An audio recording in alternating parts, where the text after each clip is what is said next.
अगर बचना है तो चुपचाप इस लाश को ठिकाने लगा दो, वरना तुम हत्या के आरोप में फंस जाओगे। जरा सोचिए, आप एक एम्बुलेंस ड्राइवर हैं, रात भर काम करके थके हारे लौटे हैं और अचानक आपको फोन पर कोई ये बात बोले। हालत खराब हो जाएगी, राइट? आज के इस विश्लेषण में हम एक ऐसे ही रोंगटे खड़े कर देने वाले केस को डिकोड कर रहे हैं। एक ऐसी रात जो पलक झपकते ही किसी के लिए भी सबसे बुरे सपने में बदल गई। अब यहाँ सबसे बड़ा सवाल ये उठता है कि आखिर कोई किसी अनजान एम्बुलेंस ड्राइवर को एक लाश के साथ, वो भी एक अंधेरे बंद कमरे में, क्यों फंसाएगा? मतलब इसके पीछे का लॉजिक क्या है? इसी सवाल का जवाब आज हम ढूंढेंगे। हम सोर्स मटेरियल की एक एक लेयर को हटाएंगे और उन सारी कड़ियों को जोड़ेंगे जो इस गहरे रहस्य से पर्दा उठाएंगी।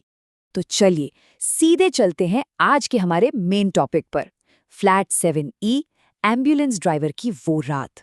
आज हम अपनी स्टोरी के बेसिस पर विश्वासघात, लालच और कुछ हद तक सुपरनैचुरल ताकतों की एक ऐसी दिल दहला देने वाली कहानी का बारीकी से विश्लेषण करेंगे जो आपको सोचने पर मजबूर कर देगी। हम देखेंगे कि कैसे सिर्फ मदद करने की एक छोटी सी कोशिश किसी इंसान को मौत के मुहाने पर लाकर खड़ा कर सकती है। ओके, तो सबसे पहले बात करते हैं फ्लैट 7E के इस मरण फंदे की, इस डेथ ट्रैप की। देखिए, इस पूरी साजिश का सेटअप कितना खतरनाक था। एक तरफ था चारा यानी बेट, हमारे मेन कैरेक्टर शुभ्रू, जो कि एक बहुत ही नेक दिल एम्बुलेंस ड्राइवर है। उसे फोन पर बताया गया कि एक महिला का पति बहुत सीरियस है और उसे तुरंत अस्पताल ले जाने की जरूरत है। लेकिन असलियत कुछ और ही थी। जब शुभ्रू उस पते पर पहुंचा तो वहां कोई मरीज था ही नहीं। वहां क्या था? एक लाश, एक बंद कमरा और इस ड्राइवर को मर्डर के केस में फंसाने की एक बहुत ही ठंडे दिमाग से रची गई साजिश। अब इमेजिन कीजिए उस कमरे का माहौल। एकदम घना अंधेरा, धूल से भरा हुआ कमरा। शुभ्रू के पैरों पर अचानक एक बहुत बड़ी सी मकड़ी रेंगती है। बाहर किसी रात के पक्षी की बेहद डरावनी आवाजें आ रही हैं। और फिर जैसे ही वो अपनी टॉर्च की रोशनी सामने बिस्तर पर डालता है, उसे वहां एक बर्फ जैसा ठंडा, बेजान शरीर पड़ा हुआ दिखता है। सच कहूं तो ये सीन किसी की भी रूह कंपाने के लिए काफी है। लेकिन रुकिए, ये सब शुरू कैसे हुआ? चलिए थोड़ा पीछे चलते हैं और देखते हैं कि आधी रात का वो रहस्यमयी फोन और वो जानलेवा जाल, आखिर शुभ्रू जैसा एक एक्सपीरियंस ड्राइवर इसमें फंसा कैसे? उस रात जो कुछ भी हुआ वो बिल्कुल भी नॉर्मल नहीं था। आप स्टेप बाय स्टेप देखिए। स्टेप 1, एक अजीब सा सिक्योरिटी गार्ड शुभ्रू को मेन गेट से अंदर जाने ही नहीं देता और उसे पीछे के सुनसान रास्ते से भेजता है। स्टेप 2, शुभ्रू को एक एकदम वीरान, निर्माणाधीन और झाड़ियों से भरा हुआ रास्ता पार करना पड़ता है। और स्टेप 3, जो सबसे अजीब है, सालों से खराब पड़ी एक घूप अंधेरी लिफ्ट का अचानक से तीसरी मंजिल पर आकर अपने आप काम करने लगना। मतलब ये कोई इत्तेफाक नहीं था, ये पूरी तरह से एक सोची समझी साजिश थी। अगर ध्यान से देखें तो खतरे के कई बड़े रेड फ्लैग्स थे जिन्हें शुभ्रू मिस कर गया। अब आप खुद सोचिए, फोन करने वाली महिला बार बार जिद कर रही थी कि उसे अकेले ही आना है। फिर उस सिक्योरिटी गार्ड का अजीब बर्ताव, वो टूटी हुई लिफ्ट का अचानक से चालू हो जाना, और सबसे बड़ी बात, 7वीं मंजिल पर एक वीरान अंधेरे फ्लैट का दरवाजा पहले से ही खुला मिलना। ये कोई कोइंसिडेंस नहीं था, ये कॉल करने वालों का बिछाया हुआ एक बेहद सटीक जाल था। और शुभ्रू अपनी दिन भर की थकान और किसी की मदद करने की जल्दी में इसे समझ ही नहीं पाया। खैर, अब वापस चलते हैं उसी अंधेरे कमरे में, जहां से कहानी का सबसे भयानक हिस्सा शुरू होता है, अशरीरी का जागरण। कमरे में एकदम सन्नाटा था। शुभ्रू डर के मारे बस दरवाजे की तरफ भागने वाला था, तभी उसने मुड़कर देखा और उसने जो देखा वो होश उड़ा देने वाला था।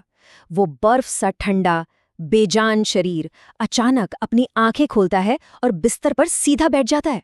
जी हाँ, जो शरीर अभी कुछ सेकंड्स पहले तक पूरी तरह से मृत था, वो अब जिंदा था। वो शरीर शुभ्रू की तरफ घूरता है और एकदम गरजते हुए कहता है, अनुसूया कहाँ है? बता, वरना मैं तुझे छोड़ूंगा नहीं। अब आप उस एम्बुलेंस ड्राइवर की दहशत का अंदाजा लगाइए। उसे कांपते हुए लिटरली अपनी जान की भीख मांगनी पड़ी। उसे चीख चीख कर ये साबित करना पड़ा कि भाई, मैं वो नहीं हूं जिसे तुम ढूंढ रहे हो, मैं तो बस एक निर्दोष ड्राइवर हूं जिसे यहां फंसा कर बुलाया गया है। और उस वक्त कमरे का नजारा एकदम किसी हॉरर मूवी जैसा था। भयानक अलौकिक उथल-पुथल मची हुई थी। उत्तर दिशा की खिड़की एक बहुत ही जोरदार धमाके के साथ खुल जाती है। अलमारियों से सारा सामान हवा में उड़कर जमीन पर गिरने लगता है।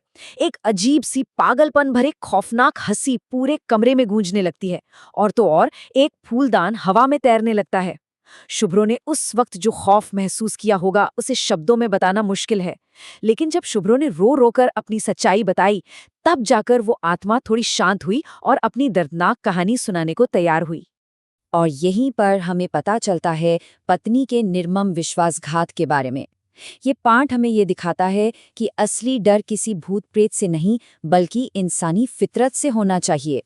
तो ये है अभिमन्यु तालुकदार की ट्रैजिक स्टोरी।